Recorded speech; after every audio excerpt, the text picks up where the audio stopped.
Les rendez-vous de l'écho sur Grand Lille TV avec la Caisse d'épargne. La Caisse d'épargne, vous être utile.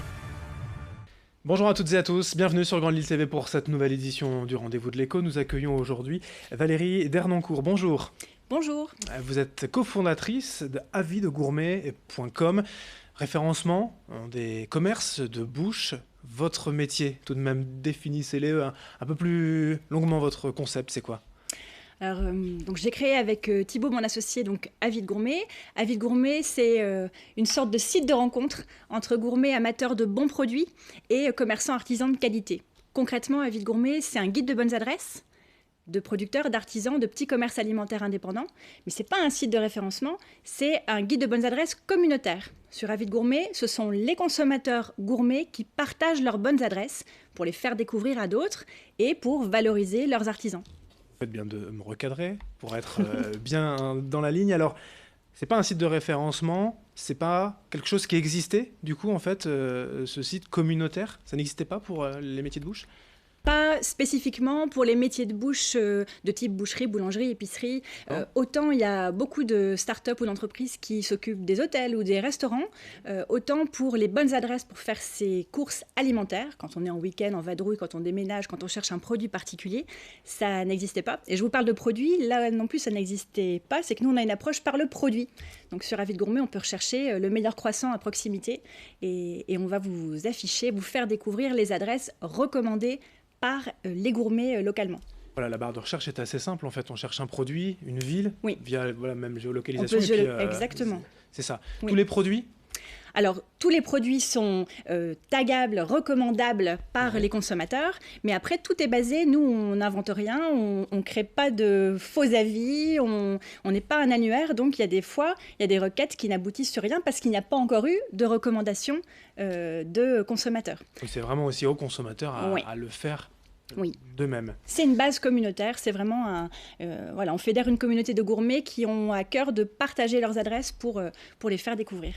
C'est important pour les commerces de bouche d'être ainsi, alors le terme peut-être pas le bon, mais référencé ou en tout cas d'être mis en avant par des gourmets ?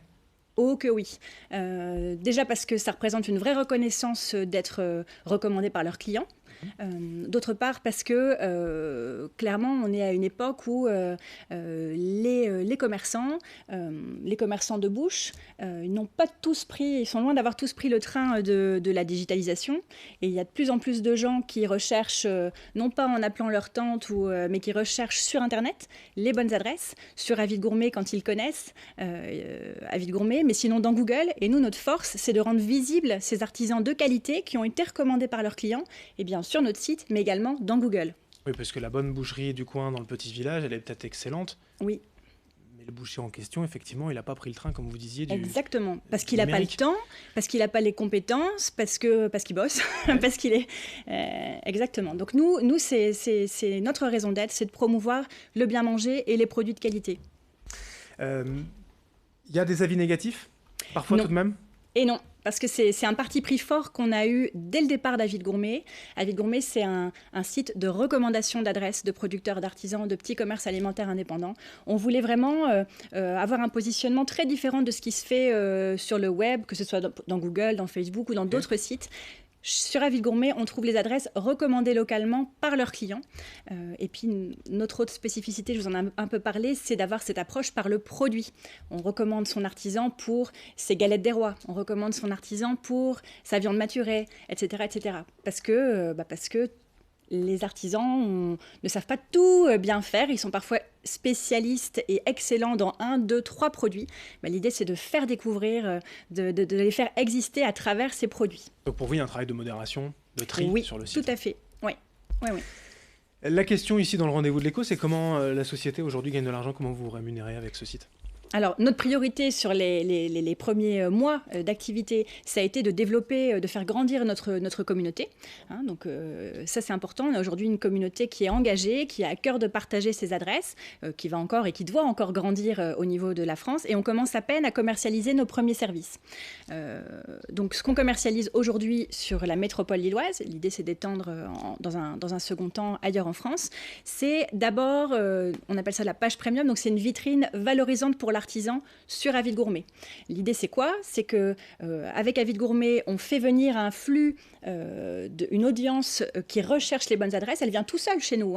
On ne vient pas pousser des publicités, c'est des gens qui recherchent les bonnes adresses et qui tombent sur Avis de Gourmet, qui découvrent des artisans. Et ce qu'on vend aux artisans, c'est une vitrine pour expliquer qui ils sont, comment ils travaillent, ramener de la transparence sur ce qu'ils savent faire de mieux, sur leur approche, sur leur mode de production, etc., sur leur spécialité, pour séduire les visiteurs de leur page et pour les transformer en clients. Les premiers retours des artisans, commerçants sont positifs. Bons. Du coup, là-dessus, parce qu'on le disait juste avant, voilà, le boucher à l'ancienne, il n'a pas le temps, il ne sait pas faire. Oui. On a commercialisé pour l'instant quelques vitrines auprès des références lilloises dans leur domaine. Il y a la Maison Évrard, par exemple, qui est une institution lilloise de la boucherie qui nous fait confiance pour valoriser son savoir-faire. Au-delà de cette... et puis d'autres, la Maison Doucet. Et l'idée, c'est de ne pas travailler uniquement avec les commerçants que tout le monde connaît et qui sont des institutions depuis des années. Il y a des pépites à découvrir partout et c'est ces pépites-là qu'on va valoriser. Au niveau du développement, on est sur un site internet, avisdegourmet.com. Oui. Il y a les réseaux, il y a l'appli, il y a tout ce qu'il faut. Alors, c'est une web app, nous, donc on fera pour le moment pas d'application à télécharger, mais c'est un site internet qui fonctionne comme une app et qu'on peut télécharger sur son écran. Réseaux sociaux, oui, beaucoup. On crée du contenu de qualité pour valoriser, pour sensibiliser aux bons produits, pour donner des clés pour mieux consommer. Dernièrement, on a créé du contenu autour du chocolat Bean to Bar en expliquant ce que c'est. On a créé du contenu en donnant des conseils avec Noël qui arrive pour choisir un saumon fumé de qualité et faire le choix d'un saumon fumé artisanal en expliquant pourquoi c'était mieux. On crée, j'ai oublié de vous en parler, des ateliers également pour faire venir, pour animer notre communauté et valoriser un savoir-faire ou des produits particuliers. On fait des ateliers chez les artisans. Le week-end dernier, on était en masterclass pâté en croûte avec le demi-finaliste du championnat du monde de pâté en croûte. L'idée, c'est quoi? C'est de les valoriser, ces artisans qui ont de l'or dans les mains et qui ont souvent des difficultés à le faire savoir. avisdegourmet.com, vous êtes la cofondatrice de ce site communautaire, donc les meilleurs commerces de bouche, ici mis en avant. Merci Valérie Darnancourt, cofondatrice d'avisdegourmet.com. Merci à vous. Merci à vous de nous avoir suivis. Dans un instant, l'information continue sur Grand Lille TV. Les rendez-vous de l'écho sur Grand Lille TV avec la Caisse d'épargne. La Caisse d'épargne, vous être utile.